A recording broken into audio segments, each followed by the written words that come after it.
नमस्कार दोस्तों, स्वागत है आप सबका सरकारी परीक्षा चैनल में। साथियों, आज भी मैं आपके साथ एक बहुत ही इंपॉर्टेंट एग्जाम की अपडेट शेयर करने वाला हूं। जी हां, आज हम बात करने वाले हैं उत्तर प्रदेश वन दरोगा मुख्य परीक्षा की।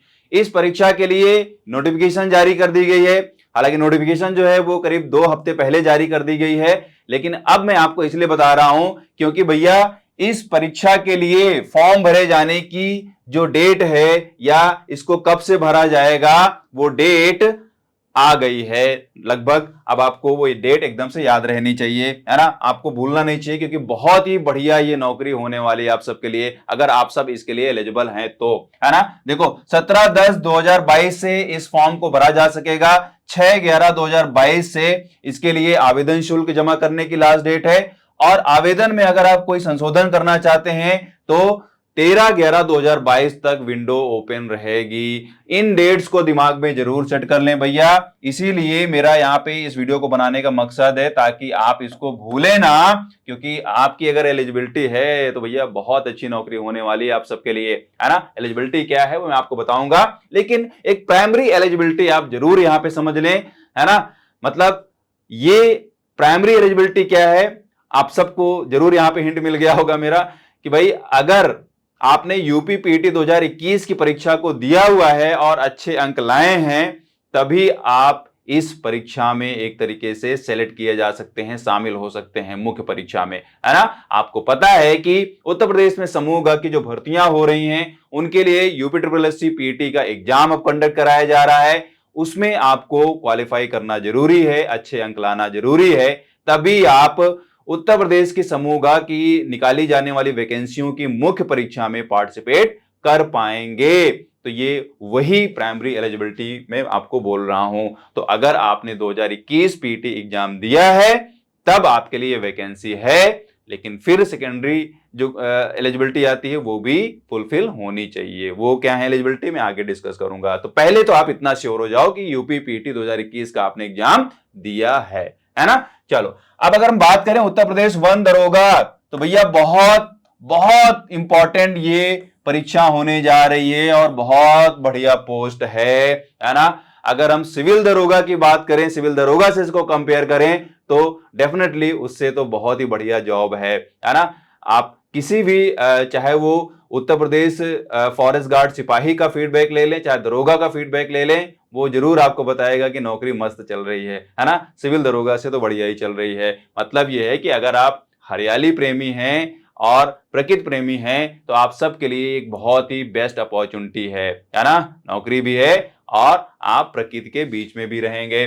चलो, समझ गए आप। तो आपको यहाँ पे डेट्स भैया जरूर दिमाग में रखना है। 6/11/2022 तक ही आप इस एग्जाम के लिए आवेदन शुल्क जमा कर सकते हैं या आवेदन सबमिट कर सकते हैं, ठीक है। और आपको 13/11/2022 तक इसमें संशोधन का विंडो ओपन रहेगा, है ना। अगर हम बात करें डिपार्टमेंट की तो वन एवं वन्य जीव विभाग उत्तर प्रदेश के डिपार्टमेंट में ये नौकरी आपको मिलेगी, ठीक है। आगे बढ़े, समझे। यहाँ पे रिक्तियां और पद की अगर हम बात करें तो देखो वन एवं वन्यजीव विभाग द्वारा ये जो वन दरोगा की वैकेंसी निकाली गई है, इस वैकेंसी की अगर पे बैंड की मैं बात करूं दोस्तों तो पे बैंड जो है वो 5200 से 20,200 वाला पे बैंड है और 2800 का ग्रेड पे है ना। बहुत ही बढ़िया नौकरी है। अगर मैं इसमें आयु की बात करूं तो 21 से 40 साल की एज रखी गई है, ठीक है। अगर यहाँ पे श्रेणीवार पदों की संख्या को देखें तो वो भी समझना जरूरी है। देखिए, अनारक्षित के लिए यहाँ पे 288 रखे गए हैं,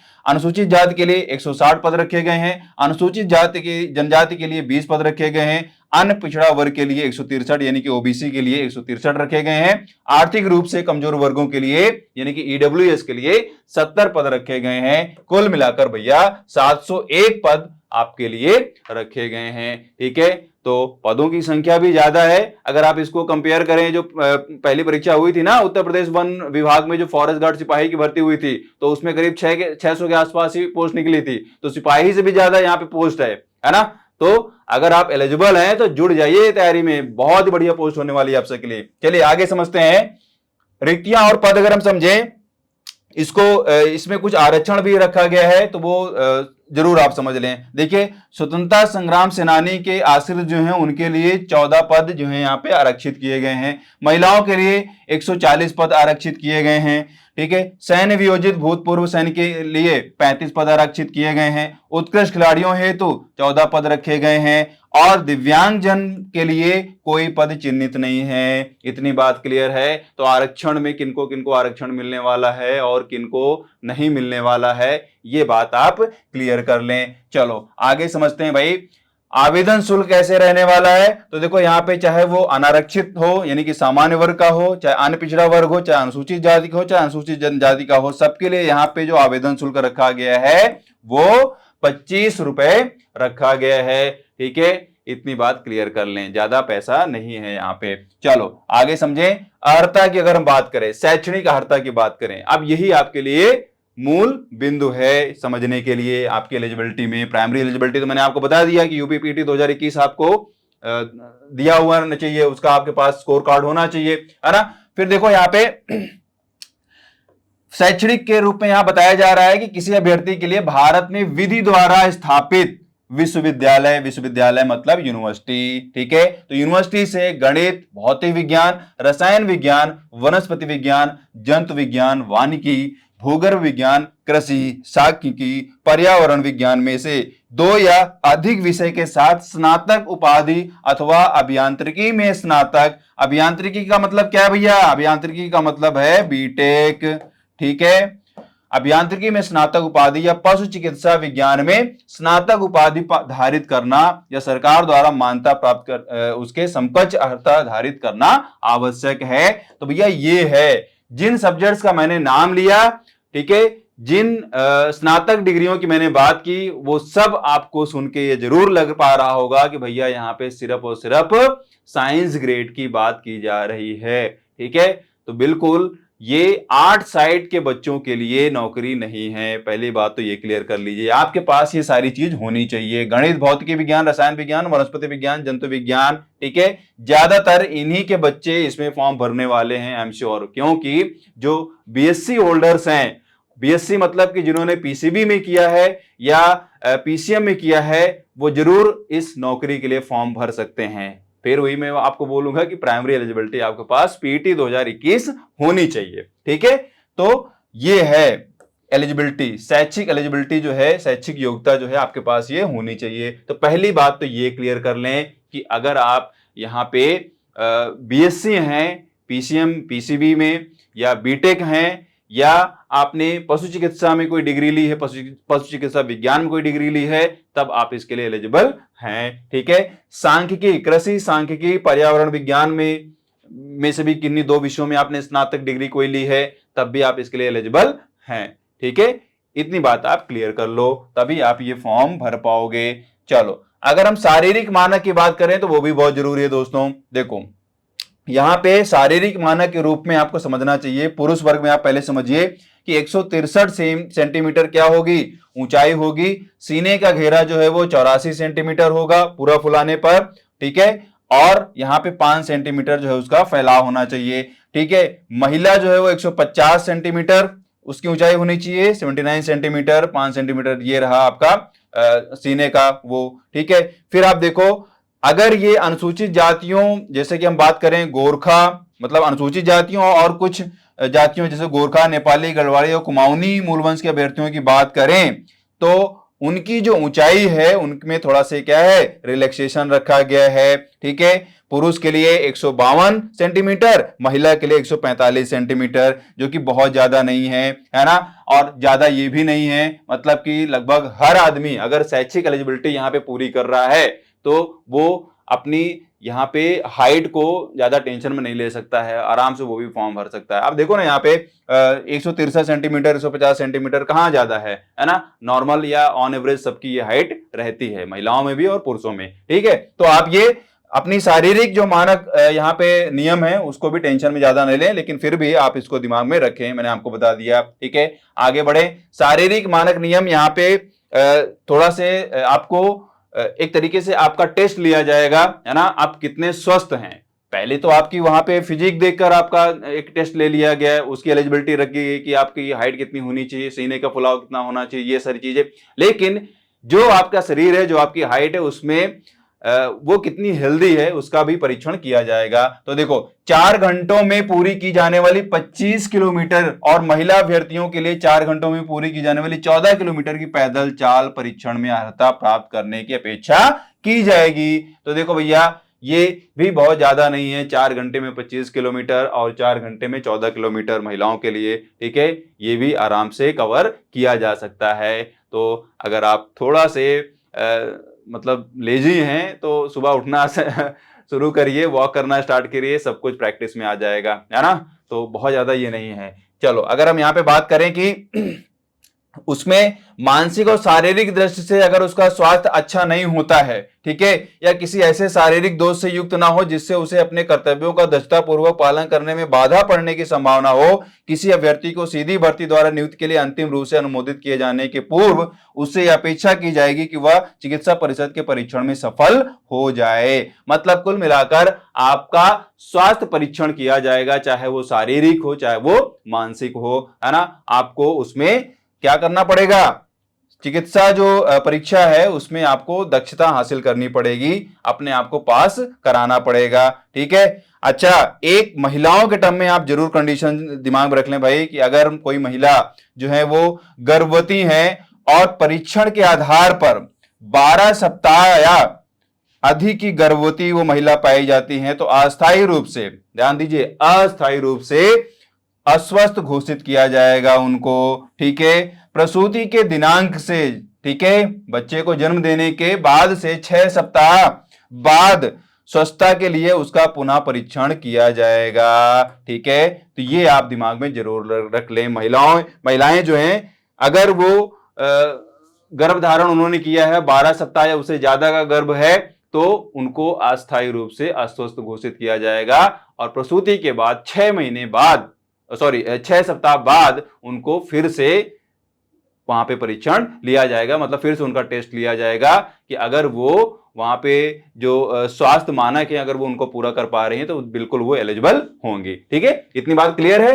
चलो, अब यहाँ पे आयु सीमा मैंने आपको बता ही दिया है कि आयु सीमा जो है वो 1 जुलाई को ही 21 वर्ष की आयु प्राप्त कर लेनी चाहिए, मतलब 1 जुलाई 2022 को ही यहाँ पे उसकी जो मिनिमम आयु है वो क्या है, 21 वर्ष होनी चाहिए, और अधिक जो है वो क्या है, 40 वर्ष होनी चाहिए, ठीक है।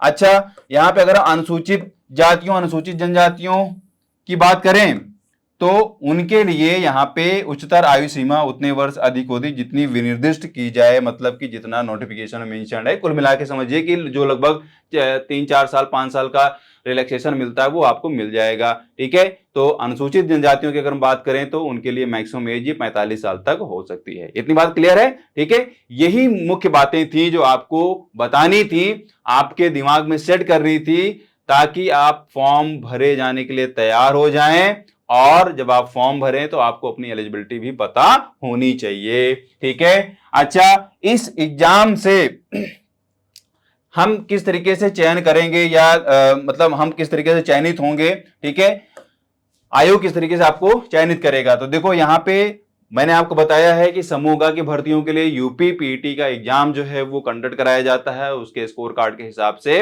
वहां पे मुख्य परीक्षा के लिए क्या की जाती है, कट ऑफ जारी की जाती है, ठीक है, परसेंटाइल रैंक के हिसाब से। तो वही चीज यहाँ पे भी होने वाली है। यूपी पीटी 2021 में जितने बच्चों ने मार्क्स गेन किए थे उनके परसेंटाइल रैंक के हिसाब से यहाँ पे क्या किया जाएगा, यहाँ पे कट ऑफ निकाली जाएगी, उसी हिसाब से नंबर ऑफ एप्लीकेशन को एक्सेप्ट किया जाएगा, मतलब जो उस परसेंटाइल रैंक में लाई करेगा, ठीक है। इतना क्लियर है। तो जो भी यहां पे इस परसेंटाइल रैंक में आएगा वो इसके लिए एलिजिबल होगा और वही मुख्य परीक्षा दे पाएगा, ठीक है। तो एक तो यहां पे ये कट ऑफ रखी जाएगी शुरू में ही, उसके बाद फिर वहां पे उसको एक तरीके से कैटेगरी वाइज भी जो है कट ऑफ देखनी पड़ेगी एग्जाम के बाद भी, मुख्य परीक्षा के बाद भी, है ना। चूंकि आप देख पा रहे हो, मैंने आपको बताया वहां पे क्या है, आरक्षण भी रखे गए हैं, ठीक है। फिर आपको एक तरीके से, अच्छा, एक और चीज आप दिमाग में रखिए कि जो आवेदन आएंगे, अगर वो निश्चित संख्या से ज्यादा आवेदन आ रहे हैं, बहुत ज्यादा आवेदन आ रहे हैं, इन्होंने जो कट ऑफ जारी की है उससे भी ज्यादा मतलब उस बेसिस पे काफी ज्यादा एप्लीकेंट्स आ जा रहे हैं, तो ऐसे में वो क्या करेगा कि अगर एक दिन में वो एग्जाम कंडक्ट नहीं करा पा रहा है आयोग, तो वो क्या करेगा कि एक दिन में हो सकता है 2 शिफ्ट में एग्जाम कराए या 2 दिन में एग्जाम कराए।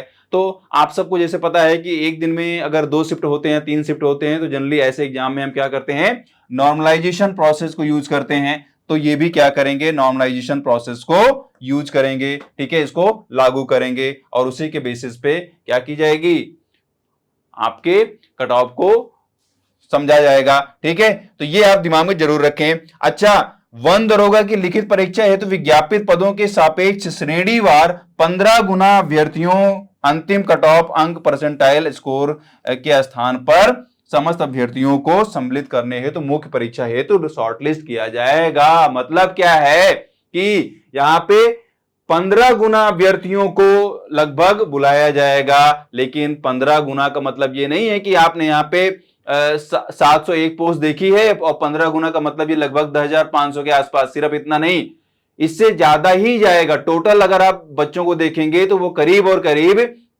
20 से 25,000 लोगों के ये बुलाएंगे, क्योंकि आपको यहां पे ध्यान देना है 15 गुना श्रेणीवार 15 गुना अभ्यर्थियों को बुलाए जाने की बात की जा रही है ना। तो श्रेणीवार जब इतने बच्चों को बुलाया जाएगा तो कुल मिलाकर वहां पे क्या हो जाएगा, वो ज्यादा ही होगा, मतलब दुगना 2.5 गुना तो हो ही जाएगा। और पिछली वैकेंसी में आप देख सकते हैं सब में ऐसा ही प्रोसेस रखा गया है ना। तो इतनी बात आप क्लियर कर लें, इतने बच्चों को लगभग बुलाया जाएगा।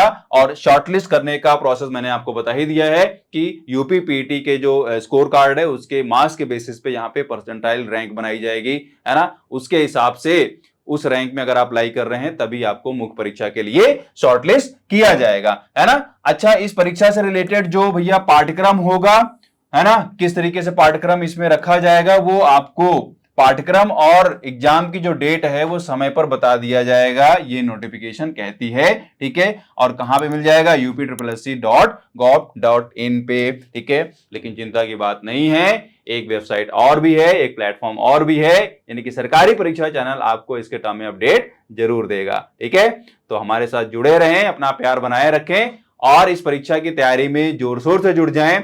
जल्द ही हो सकता है हम इस परीक्षा के लिए भी आपके लिए एक सीरीज लेकर आए। ठीक है, सो मिलते हैं एक नई वीडियो में एक नई अपडेट के साथ। Have a nice day, great day, thank you.